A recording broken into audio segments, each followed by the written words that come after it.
Paul tells us in Romans 14:5 that whether you consider one day more sacred than another or every day alike is a disputable matter. That's what he said in Romans 14:5.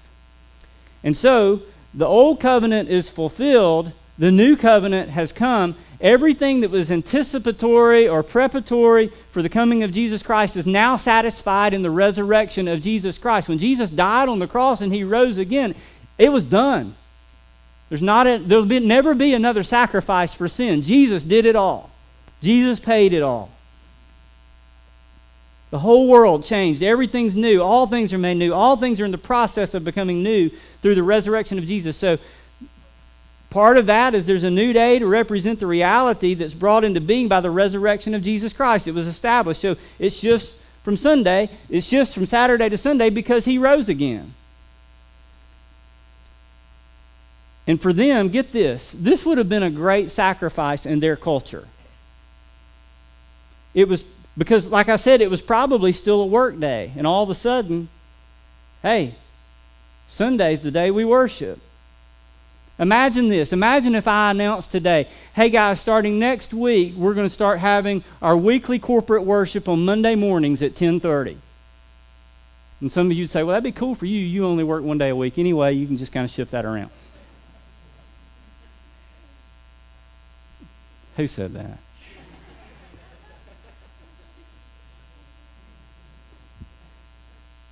The devil will get you for that. Don't be careful. I mean, but we'd have to do a whole lot of shifting of schedules to be able to do that, wouldn't we? We'd have to talk to a whole lot of bosses and figure out how that one's going to go down. I mean, imagine all the decisions that you and I would need to make to correspond our lives to meet on Mondays. It took a massive adjustment for them to honor the resurrection of Jesus Christ. So is Saturday or Sunday the Sabbath? Well, for us, it's Sunday. It's the Lord's Day for most. It's the first day of the week.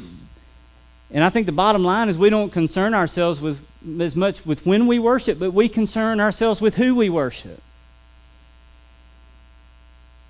We worship Jesus, and Sunday's the day we've chosen because of the example in the Bible and the New Testament, because of the resurrection of Jesus Christ. As we read the Gospels, we find that Jesus corrects the Pharisees over and over. They come up with 39 different activities that you could not do on the Sabbath day. And Jesus blew them all up. He corrected them. Can I have one more tangent this morning just real quick? Aaron and I were talking about it before worship, before we prayed this morning. Jesus corrected them. Can I just say that Jesus does correct things? There's a big debate in the church right now, not ours necessarily, but it's happening in our society where people are saying that Jesus was not confrontational, that Jesus didn't really address sin publicly or correct people, but that he was always soft and loving and understanding. And Jesus was loving and understanding, but he corrected people all the time. And for anybody that says he didn't correct people, that's unbiblical. He told us to worship in spirit and in truth.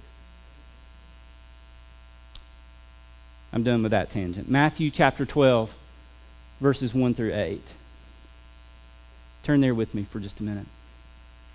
Matthew 12, 1 through 8. This is one of the gospel accounts. We've moved from Old Testament to New Testament. We're in the Gospels. Here's an example of Jesus correcting the Pharisees in regards to what it means to keep the Sabbath holy. They thought they were keeping it holy by keeping a bunch of rituals and laws.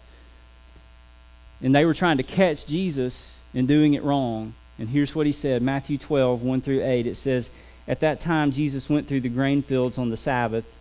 His disciples were hungry, and they began to pick some heads of grain and eat them.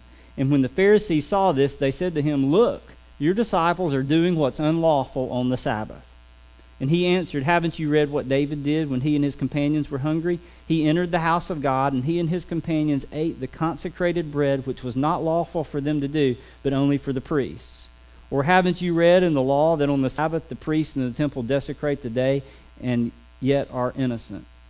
You know what he was saying? It's a double standard. I tell you that one greater, I love this.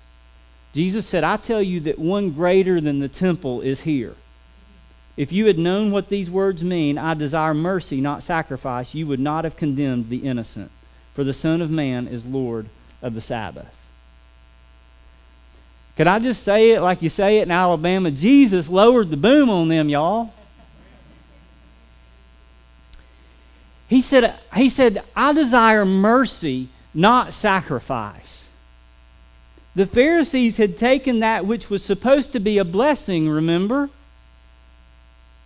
And was supposed to be a benefit to man because the Sabbath was made for man, not man for the Sabbath. And they had turned it into a burden for man. They did that by focusing on rules instead of relationship. That doesn't mean that rules don't matter. Remember, Jesus didn't come to abolish the law, but to fulfill it. And that's just one example. The Pharisees did this all the time. You don't have to turn here, but Mark 7, verses 6 and 7, just listen to this. Jesus said, this people, they honor me with their lips, but their hearts are far from me. In vain do they worship me, teaching as doctrines the commandments of men. I don't know about y'all, but I'm just concerned about the commandments of God. I don't care what men say, or women. I better. My wife's over in children's worship, so she didn't hear me say that. What she says goes. Or, it all goes bad if it doesn't. Jesus is saying, you are disobeying the spirit of the meaning of the commands that you have been given. You're perverting them, is what he told them. You're creating rules that will make you appear holy when you really are not. And you're doing it, he told them, with the Sabbath. You're following rules that will never make you holy. Here's the bottom line, church. Following God is what makes you holy. The only thing that sets us apart from the world is that we have a personal relationship with Jesus Christ. Jesus said, be holy as I am holy in 1 Peter 1:16.